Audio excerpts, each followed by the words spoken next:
Maybe some of you remember Sins of a Solar Empire, which is this old RTS 4X type of game that used to be one of the main staples of space RTS games back in those days, simply because there was kind of a drought when it comes to these kind of games. It was published by Stardust, which also published Galactic Civilization. At that time it was Galactic Civilization 2, and for me this was the main type of space RTS games that I was playing way before Stellaris. And so I think that this game was quite revolutionary because of the graphics, and everything was in real time. There were no turns, and eventually there were a couple of expansions and mods that kept the game alive. And still to this day there are still quite a few people who play Sins of a Solar Empire. So it's been a game that had a very long lifespan, and that's been quite successful. Well, guys, we've got some news, because what are we looking at here? That is right, Sins of a Solar Empire 2 is being announced, and let's have a look at the trailer.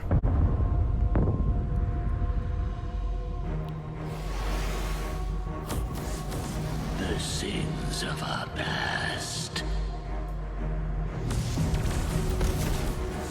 have given rise to the sins of the present.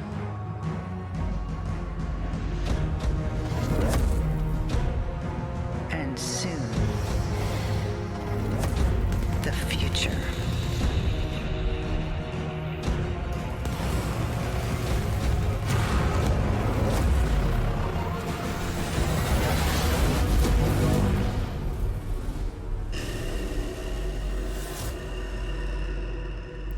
Sins of a Solar Empire just announced. We can already pre-order it here on www.sinsofasolaempire2.com, and so we are going to be going to straight to their website right now to have a couple of more information. So of course we got the trailer here, a couple of very interesting screenshots. Now I assume that those would be in-game here, and definitely looks like obviously a major graphic overhaul. We can see already some of the classic designs and some new ships that I don't really recognize, like this flying wing here, looking pretty cool indeed.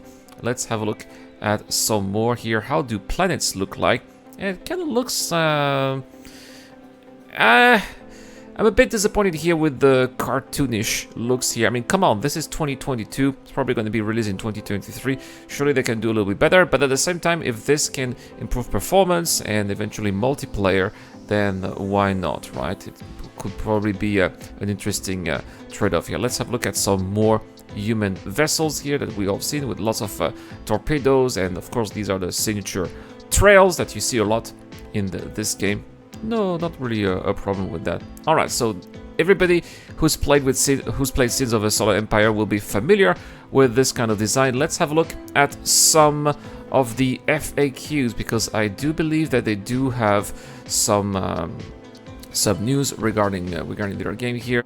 Alright, so here, talking about the game, we have a couple of different options. Gameplay and lore are in progress, so we can't really check them out. The timeline is not really that important. I think the most important here is the FAQ, and there's a little catch here that you guys are going to be seeing. Some of you will not like it, myself included. So, what is Sins of a Solar Empire? Obviously, it is a 4X game, and we take the role of one of the leaders of the game's faction in order to build an empire through trade, alliance, subterfuge, or more. Yes, there's a ton of more in Sins of a Solar Empire. What are the core features here?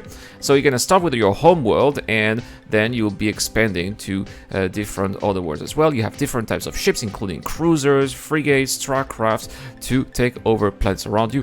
Now, you will not be able to go on planet themselves. It's only going to be on space, but if you control space, obviously you're going to be controlling the planet as well. Now, eventually you will encounter other major players, and that is basically how you interact with those players that will define your relationships with them. Is it going to be war or alliances, or you know, cohabitation perhaps.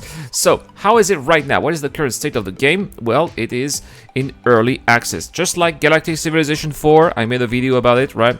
So they are going to be releasing at early access, and as a result, oh, it's not going to be on Steam. So they said that when it will be released here, it's going to be about a quarter of the overall content, and then more stuff will be coming here. Why do I see some of the old models in effect? That's because they use them as placeholder, they said.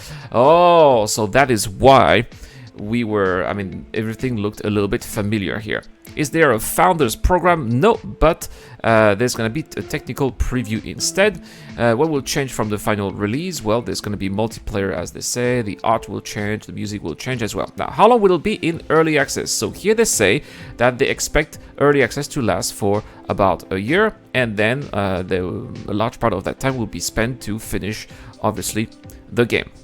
Now, they said that they will be updating the game very early, obviously, and that people will be able to provide feedback on the forums. Alpha will be available early 2023, not much of a surprise. So that's basically when the early access will be about there. The price, about $50, so that is not a cheap game, quite an expensive game indeed.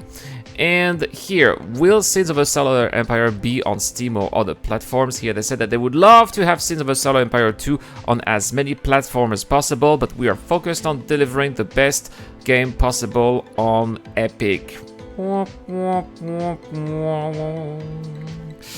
Yeah, an Epic exclusive, just like Galactic Civilizations 4. It seems to be the new staple when it comes to Stardock, and that's something that I did cover in the previous video that I made about Galactic Civilizations 4. I believe that Stardocks are a little bit afraid of player feedback, and that's why they decide to go for Steam. Now, some people have reached out to me and said, no, Irad, that's not because of that. That's because Steam is offering them money and they're greedy and they want to be taking their money. Obviously, you know, I'm not candid. Obviously, they have they're thinking about the money, and you know, Stardocks is not a big company, so money is probably tight, and they're probably thinking about the best way to secure their finances. I get that. At the same time, well, Steam offers the disadvantage of giving, it's an advantage for us, but for developers it's probably a disadvantage of giving or at least allowing players to give their feedback straight in the form of reviews. And well, if the game is not finished, if there are many bugs, people will be complaining about it, and it will have bad reviews, it will affect sales, it will affect the reputation of the game. So that's why, as much as I hate that, that's why I understand that a company like Stardocks may decide to avoid Steam for the time being, because they know that the game will not be finished, they know the game will have some bugs, and go on a place that is going to be protecting them a little bit more, which is going to be the Epic Game Store. Now, I am not going to buy on the Epic Game Store. I boycott the Epic Game Store because they have Chinese investors, and I don't want to give money to the Chinese Communist Party, but that's my own opinion here, of course. Well, that's because I live in Taiwan, perhaps. So that's why I would not be touching that. But at the same time, I understand the reasoning here. So there we have it, guys. Sins of a Solar Empire 2. I was not expecting this one, but we'll definitely be checking it out if there are some news, and of course as soon as it gets to Steam, just like Galactic Civilizations 4 when eventually it gets released and gets to Steam. Anyway, guys, thank you so much for watching. I wish you guys a wonderful day. It's been the Eradicator. I will see you guys later.